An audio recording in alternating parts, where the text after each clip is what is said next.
semakin besar teknologi sosial media, orang-orang itu semakin sok sensitif menurut gua.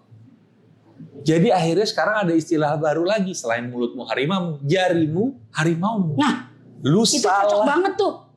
Itu komentar-komentar Om. Waduh. Kalau baca, udah kayak nggak ada filternya, nggak ada saringan, nggak ada ayakan. Nggak, bener. Seolah-olah tuh dia kayak bebas ungkapin semuanya tanpa ada batasan, ya kan? Iya. Seenak udelnya aja, bahasanya kadang-kadang super kasar gitu loh. Dan dia kayaknya ngerasa lu nggak bakal tahu gue, jadi semaunya di komentar gitu. Iya. Padahal kan komen juga ada etikanya. Ada etikanya.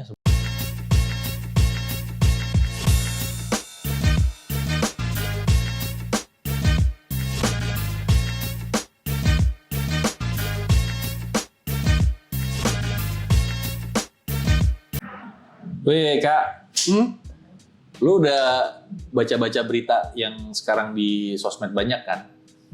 Cuman gara-gara ada omongan, ada serang-serangan di sosmed, kata-kataan, Iya. sampai akhirnya berujung mokat. Ya karena dioncok sama dia kan. Iya, jadi nggak suka lah gara-gara cuman dikata-katain. Kayak misalnya gini, ngatain pakai nama bokap misalnya. Itu zaman Itu gue kan banget. zaman dulu. Iya. Zaman dulu kita nggak pakai nama bokapnya Nurdin gitu. Nah. Panggil pakai Nurdin. Iya. Ternyata nama bapaknya Nurdin. Nah. Ada juga nama temen gue namanya jadi dari kenal. Bambang begitu ya. Iya, dari kenal gue ternyata itu nama bapaknya. Jadi dari pertama kenalan dia bilang nama gue ini. Jadi pada saat kita main ke rumahnya, Assalamualaikum, si ini ada gitu. Buran gitu. Misalnya Buran ada. Lo nyari siapa? Lah, kenapa marah? Gua Buran. Lah, bukan. Yang kebur. Iya itu gua, anak gua. Lah, dia kenalan sama kita namanya Burhan. Jadi kita diomelin bapaknya. Terus kita bilang, oh maaf, kita nggak tahu. Dari awal kenalan kita dia bilangnya begitu. Emang dasar anak monyet. Terus, anak monyet, bapaknya gitu. Berarti gue monyet dong katanya. Abis itu ngomong sendiri. Rumahnya di mana? Setiabudi, Jakarta Selatan. Ya orang Setiabudi kan kalau ngomong suka nyablak kan. Betawinya medok. Medok banget. Nih, yang lebih kurang ajar lagi. Ada teman gue. Namanya Asrizal. Asrizal. Aslinya bagus dong Asrizal. Di pergaulan di Setiabudi, di sekolahan gue dulu di SMA 3, dia dikenalnya namanya Talempong. Kalau buat orang Minang kan Talempong kan itu kasar. Nah, kita ke rumahnya. Assalamualaikum, Lempong ada om. Kurang ajar om. Lah. Jal, sini lo keluar. Kenapa lo ngaku-ngaku namanya Lempong? Terus kita kan jadinya ya begitu. Bilang, kenapa kita dapat urusan begini sih? Ya itu kan part dari kehidupan ya. Dulu gue kalau dipanggil nama bokap gue marah loh. Serius lo marah? Iya, gue marah. Kalau gue tuh kayaknya dulu tuh kayak apa ya? Kayak penghinaan gitu. Kayaknya ngerasanya tuh kok bokap gue disebut-sebut sih kurang ajar banget sih. Kurang ajar, lu kayak gak hormat. Gitu. Lu kayak gak respect ya dulu, sama orang. Dulu tuh begitu. Dan hampir semua sama om. Gue pernah ngalamin maksudnya gini, ngalamin perasaan itu. Tapi akhirnya gue bilang, udah bodo amat ah. Gue juga manggil, ada teman-teman gue yang gue panggil nama babenya juga gitu. Tapi ya udah, mau gimana? Namanya juga masih zaman, ada mungkin zamannya. karena lu pergaulan cowok kali ya. Kalau pergaulan cewek, iya tersinggung. Tersinggung. Asli. Tapi bahaya Kak, yang kayak gitu-gitu zaman sekarang itu berujung bisa maut. Oh kalau dulu kita perang mulut aja om. Perang mulut. Nah kalau sekarang gini, perang mulut aja akhirnya bisa tusuk-tusukan. Zaman now. Zaman now. Main yang Mobile Legend. ML. Main kata-kata. Iya kata-kata. Cupu. Nggak suka disamperin. Cep. Gila, main tusuk, main pukul, ya kalau lo cuma berantem aja berakhir berantem, anak-anak biasa berantem. Tapi kalau itu udah istilahnya sampai, om, mulutmu harimaumu. Mulutmu harimaumu. Iya. Tapi kalau sekarang, gara-gara dikatain, gara-gara ngomongnya nggak enak, gara-gara bikin orang tersinggung nih perkara mulut, akhirnya berujung maut. Sekarang sama kayak netizen-netizen yang beredar di sosial media, di Twitter yang sekarang jadi X, di Instagram, di TikTok. Semakin besar teknologi sosial media, orang-orang itu semakin sok sensitif menurut gua. Jadi akhirnya sekarang ada istilah baru lagi selain mulutmu harimau, jarimu harimaumu. Nah, Lu itu cocok salah. banget tuh. Cocok banget itu sama zaman sekarang. Iya kan? Apalagi zaman sosmed kan. Itu komentar-komentar Om. Waduh. Kalau baca, udah kayak nggak ada filternya, nggak ada saringan, nggak ada ayakan. Nggak bener.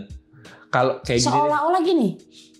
Seolah-olah tuh dia kayak bebas ungkapin semuanya tanpa ada batasan, ya kan? Iya. Seenak udelnya aja bahasanya kadang-kadang super kasar gitu loh. Dan dia kayaknya ngerasa lu nggak bakal tahu gue, jadi semaunya di komentar gitu. Iya. Padahal kan komen juga ada etikanya. Ada etikanya sebenarnya. Bahkan jadi gini, kan sekarang juga apa-apa serba viral, Iya. ya kan? Apa gue viralin gitu. Nah ini ada lagi waktu itu salah satu pengemudi online lah, yang ada pelanggannya yang beli chat. Terus yang dimarahin malah si mbak-mbak penjual chatnya. Mbak-mbaknya udah jawab, Mas kalau memang nggak mau ya udah cancel aja. Kenapa mbaknya marah? Nih di videoin sama si ojolnya. Saya viralin ya, oke saya viralin ya. Akhirnya apa? Si Kang ojolnya dirujak sama netizen. Lu ngomong sama cewek kayak gitu, banci lu, mampus nggak lu? Lu yang berusaha viralin, tapi akhirnya berbalik sendiri karena apa? Si mbak-mbaknya santai juga ngomong. Ya itu yang terjadi di dunia sekarang. Jadi ternyata bisa jadi sesuatu yang viral berujung fatal menurut gua. Benar. Iya kan? Make sense. Gara-gara komen yang salah. Terkadang si para komentator ini dia sangat-sangat membantu. Sangat ngebantu. Bahkan ngegiring kasus kadang-kadang tuh. Bener. Kasus yang ya kan? nggak susah keungkap bisa diungkap. Bisa tuh. Atas bantuan netizen dengan support yang bagus. Tapi ada juga yang ngejatuhin orang. Wah parah sih, banyak. Dengar nggak Om? Ada, dia salah satu pengguna sosmed. Dia dibully Om. Oke. Sama netizen nih, komentator nih. Dibully abis-abisan. Ujungnya dia bunuh diri Om. Set. Padahal itu cuma perkara sosmed loh. Tapi memang terjadi di luar negeri pun terjadi.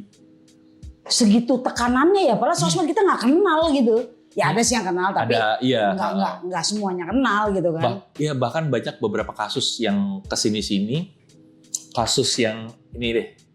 Seorang anak mahasiswi kedokteran yang dikasih jadwal untuk koasnya, dia marah. Dia lapor ke ibunya. Ibunya datengin si ketua koasnya, terus si ketua koasnya ini dianiaya sama supir ibunya, dipukulin. Akhirnya berbalik apa? Diserang sama netizen lah.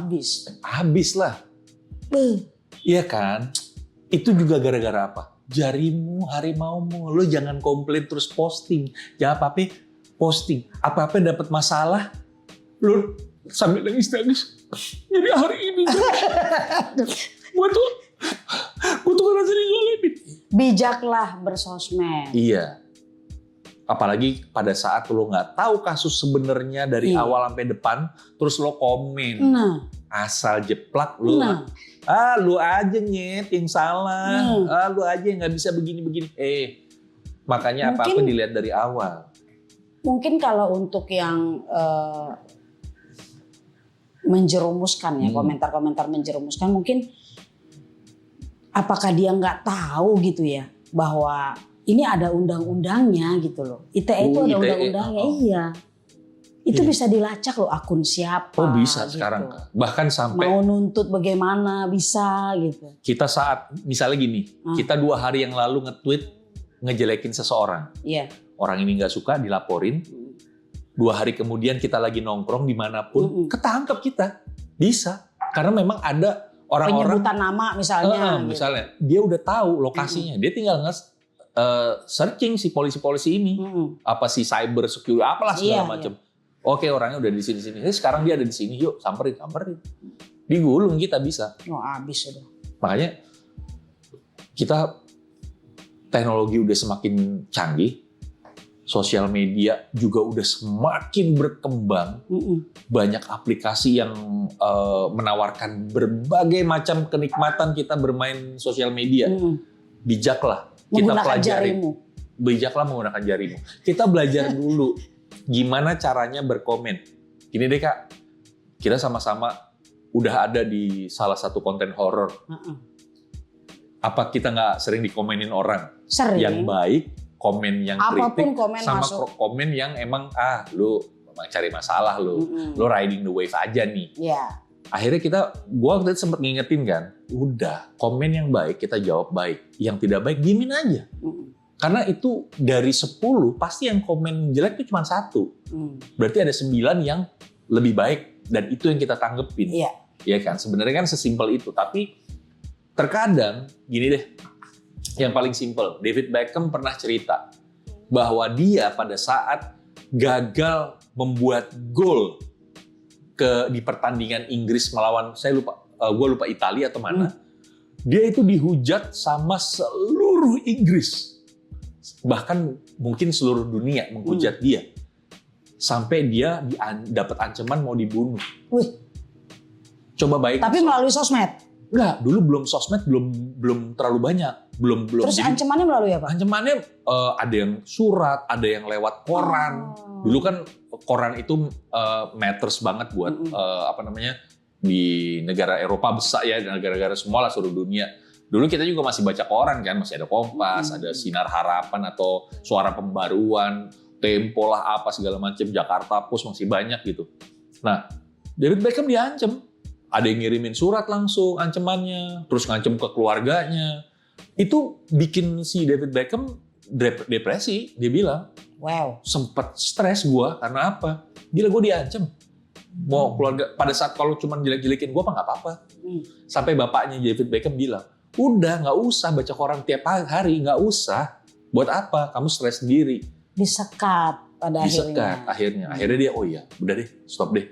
Daripada gue. Tapi pada saat udah masuk ancaman ke keluarga, dia harus bertindak menghubungi pihak berwajib gitu. Dia lapor bahwa ini udah diancam nih, ada ancaman mau dibunuh lah ini. Memang pada saat itu, salah satunya bukan hanya ngegolin. Dia sempat tabrakan sama Diego Simeone. Orang Diego Simeone itu Italia kalau nggak salah. Terus dia jatuh, dia jadi dijegal sama si Diego. Terus dia kesel. Kakinya itu dia ngentak kakinya si Diego, terus Diego pura-pura jatuh. Oh alah. Wasit ngeliatnya pada saat dia ngentak kakinya, padahal si wasit nggak ngeliat pada saat dia dijegal.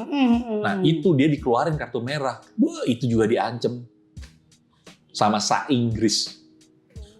Berarti kalau itu bijaklah menggunakan kakimu. Iya, bijaklah menggunakan kaki. Sikilmu, harimaumu.